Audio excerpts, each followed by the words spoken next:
কালে কালে তো অনেক বেলায় পার হয়ে গেল, আলোর মুখ দেখতে আর কত বাকি। রাত পোহাবার কত দেরি পাঞ্জেরি, বারবার তো তীরে এসে ডুবেছে তরি, কিন্তু আর কি তীরের দেখা পাবো না, নাকি তীরের কাছেও যেতে পারবো না। বাংলাদেশ ক্রিকেট দল পৃথিবীর একমাত্র শিক্ষানবিশ এবং গৃহপালিত দল। সৃষ্টির শুরু থেকে তারা শিখেই যাচ্ছে, শিখতে শিখতে জীবন পার হয়ে যায়, তবুও শেখা শেষ হয় না। তাহলে কি আজন্মকাল ধরে চলতে থাকবে বিসিবি নামক এই শিক্ষা প্রতিষ্ঠান? শিক্ষানবিশ ছাত্ররা কি কোনোদিন পূর্ণমর্যাদা পাবে না? ঘরের বাহিরে উঠবে না সূর্য? কেন এই মিথ্যে আশা ভরসার খেলা? কেন এই মিথ্যে আয়োজন? বাংলার 18 কোটি মানুষ কি কখনো দেখবে না সেই প্রদীপের আলো, যে আলোতে নিজেদের মুখ দেখা যায়? বাংলাদেশ ক্রিকেটের এক ভাঙা আয়নায় নিজেদের মুখই নিজেরা ধূসর দেখতে পায় ক্রিকেট বোর্ড, এমনকি খেলোয়াড়রাও। কে কার কথায় চলে, কে কি করে, কার কি দায়িত্ব, কার কি ইচ্ছা, কোথায় কার কি স্বপ্ন, কেউ জানে না। জানে না তারা নিজেরাও। কোন পথটা যে সামনে এগিয়ে যাওয়ার পথ, সেটা কেউই জানে না।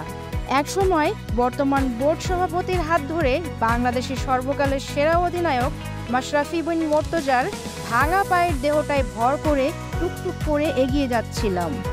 ছোট ছোট পায়ে হয়তো একদিন পৌঁছে যেতাম সেই শেষ সীমানায়, যেখানে স্বপ্নের রক্ষা কবচ রাখা আছে।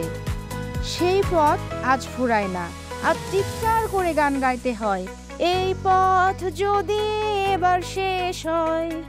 বাংলাদেশ দলের সবচেয়ে বড় সমস্যা হচ্ছে বিশৃঙ্খলা, যে যার দায়িত্ব সঠিকভাবে পালন করছে না। কেউ খেলা ছেড়ে বিনা কারণে ছুটি নিচ্ছে, কেউ না খেলে বসে আছে, কেউ টাকার পিছনে ছুটছে, কেউ বা নারীর পিছনে। বোর্ড কেন্দ্রিক যে সমস্যা রয়েছে তা বুঝতে বাকি থাকে না। দল টসে জিতে ব্যাটিং নিবে না বোলিং নিবে, সেটা উইকেট না দেখে বোর্ডই সিদ্ধান্ত নিতে পারে না। আর সবচেয়ে তামাশার জায়গা হিসেবে তৈরি হয়েছে সিলেকশন প্যানেল। সিলেকশন প্যানেল যেন একটা দাতব্য প্রতিষ্ঠান হয়ে গেছে। কখন যে কাকে জায়গা দেয়, কোন কারণে দেয়, তা তারাই জানে না, জানে না কেউই। কোচ সিলেকশন হয়ে যাচ্ছে পাড়ার খেলার মতো। এখন পর্যন্ত এমন কোনো ভালো কোচ আসেনি যারা কিনা দলকে একটা শিরোপা দেখাতে পারবে। নেই কোনো সুদূর প্রসারী পরিকল্পনা। খেলোয়াড়রা হয়ে গেছে এখন লোকাল ট্রেনের মতো, ধুকে ধুকে চলে, মাঝে মধ্যে ব্রেক করে, কখনো হোমরে খেয়ে পড়ে। টেস্ট খেলে ওয়ানডের মতো, ওয়ানডে খেলে টেস্টের মতো, আর টি-20 তো খেলতে পারেই না। তারা যখন বোলিং করে তখন পিচ হয়ে যায় ব্যাটিং পিচ, আর তারা যখন ব্যাটিং করে তা হয়ে যায় বোলিং পিচ। কাজের চেয়ে দেখায় বেশি, খেলার চেয়ে টাকায় মনোযোগ বেশি, বিজ্ঞাপন আর মেয়ে বন্ধু বানাতে ব্যস্ত বেশি তারা। অনেকেই খেলে নিজেকে দলে বাঁচিয়ে রাখার জন্য, দল যায় যাক গোল্লায়, নিজের রান করুক রসগোল্লা। ফিটনেস নিয়ে আছে দারুণ ঘাটতি, তবুও তাদের ভিডিওতে থাকে অসাধারণ কাটতি। সব ঢেলে সাজাতে হবে, কাজ করতে হবে গোড়া থেকে, কোচ থেকে শুরু করে সব কিছু করতে হবে সুনিপুণভাবে।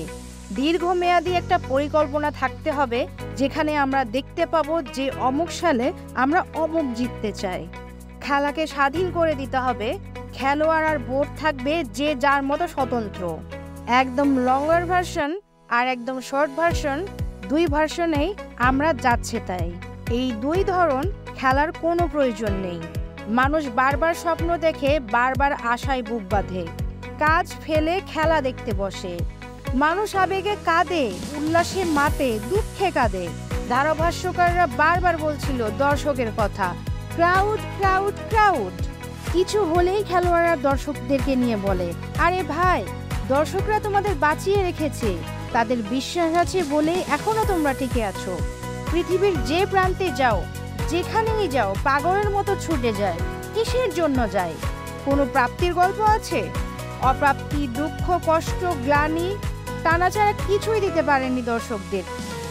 তাও নিঃস্বার্থ ভালোবাসা ও সমর্থন দিয়ে যাচ্ছে 18 কোটি মানুষ।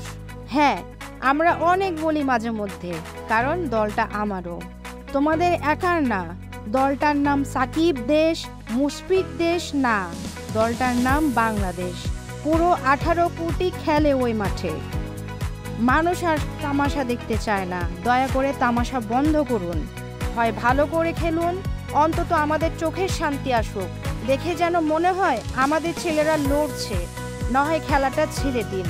পরশু তরশু আসার দলগুলো মায়াদের চোখ রাঙিয়ে চলে যাবে। এ আর দেখতে মন চায় না।